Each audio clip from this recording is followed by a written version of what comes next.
જય શ્રી કૃષ્ણ બાળકો, કેમ છો બધા? મજામાં છો ને? તો ચાલો આજની વાર્તા સાંભળીએ. એક હતા અટ્ટુભાઈ. અટ્ટુભાઈને 6 દોસ્તાર હતા. અટ્ટુનો દોસ્ત કટ્ટુ, ને કટ્ટુનો દોસ્ત ગટ્ટુ, ને ગટ્ટુનો દોસ્ત જટ્ટુ, ને જટ્ટુનો દોસ્ત નટ્ટુ, ને નટ્ટુનો દોસ્ત પટ્ટુ. અટ્ટુ કટ્ટુ ગટ્ટુ, જટ્ટુ નટ્ટુ પટ્ટુ. થઈ ગયા ને 6 દોસ્તારો. આ 6 મિત્રો સાથે રમે, સાથે જમે ને સાથે ભણવા બેસતા. અને આ 6 મિત્રોના ઘર પણ એવી રીતે હતા કે 3 મકાન ડાબી બાજુ પર અને 3 મકાન જમણી બાજુ પર, અને વચમાં મોટી જબરી સરસ મજાની ખુલ્લી જગ્યા હતી. અને એ જગ્યામાં એક સરસ મજાનું લીમડાનું ઝાડ હતું. ત્યાં અટ્ટુના એક સરસ મજાના ફૈબા રહેતા હતા. આ ફૈબાને ગીતો, વાર્તા એ બધું બહુ સરસ રીતે આવડતું હતું. એટલે છે ને, રોજ રાત્રે આ 6 મિત્રો સૂતા પહેલાં ત્યાં ભેગા થાય ને પછી અટ્ટુના ફૈબા ગીત ગવડાવે, વાર્તા કરે. એટલે આ છોકરાઓને બહુ મજા પડે. એક વખત તો એવું થયું કે અટ્ટુના ફૈબાએ એક સરસ મજાની વાર્તા કીધી. એ વાર્તાનું નામ હતું બહુ મજા પડે, બહુ મજા પડે, બહુ મજા પડે, બહુ મજા પડે, બહુ મજા પડે, બહુ મજા પડે, બહુ મજા પડે, બહુ મજા પડે. અને આ 6 મિત્રોને તો આ વાર્તા સાંભળીને બહુ મજા પડી. મોટા જબરા પેલા પર્વત જેટલી મજા પડી.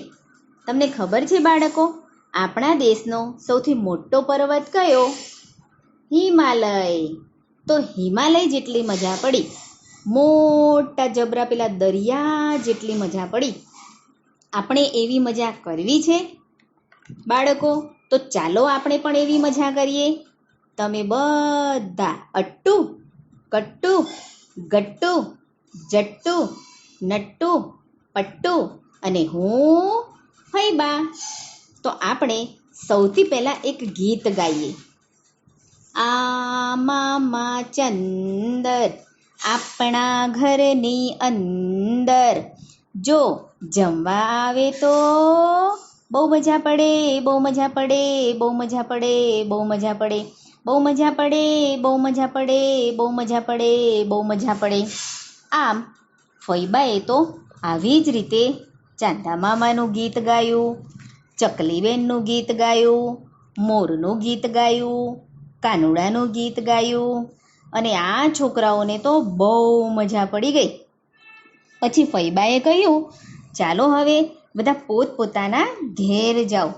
આવતીકાલે ફરીથી હું તમને એક સરસ મજાની વાર્તા કરીશ. પછી આ 6 મિત્રો તો ઘરે જવા લાગ્યા.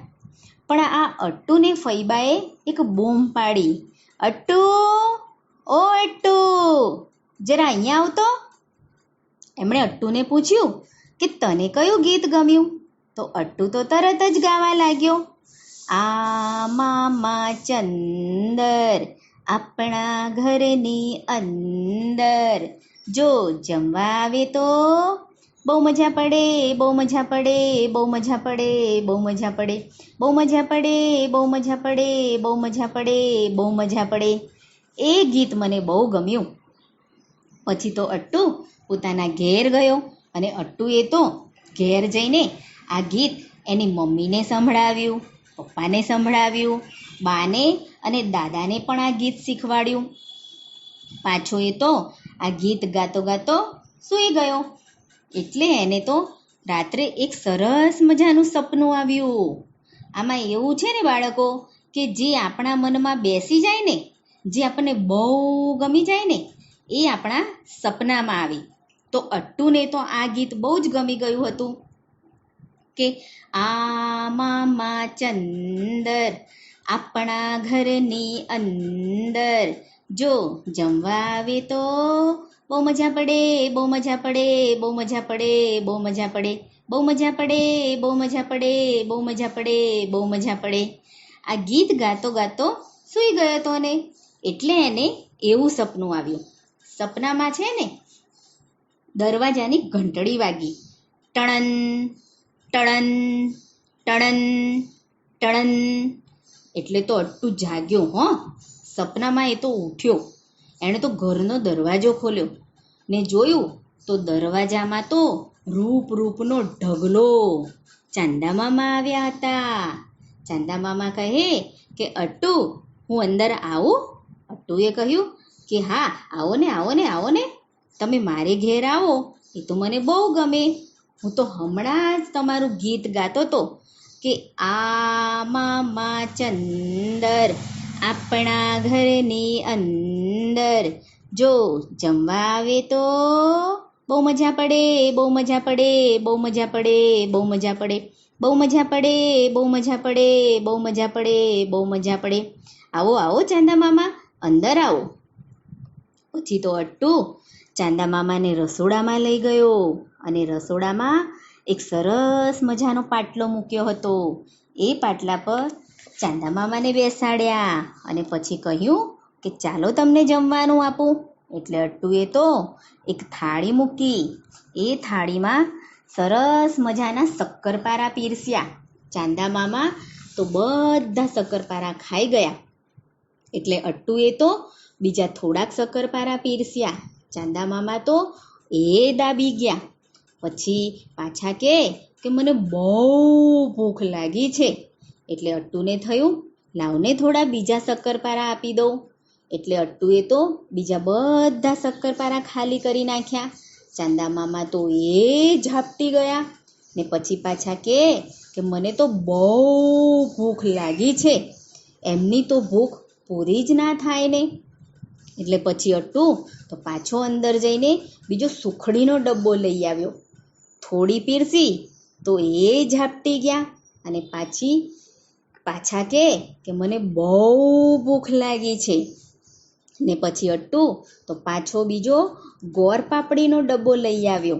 ચાંદા મામા તો એ બધી ખાઈ ગયા ને પછી પાછા કહેતા જાય કે મને તો બહુ ભૂખ લાગી છે, મને બહુ ભૂખ લાગી છે. ચાંદા મામા તો ધરાતા જ નહોતા ને. અટ્ટુને તો ચિંતા થવા માંડી કે હવે શું કરવું? આ ચાંદા મામા તો ધરાતા જ નથી ને. એટલે પછી એણે અંદર રસોડામાં થોડું દૂધ ભરેલી તપેલી હતી એ લઈ આવ્યો.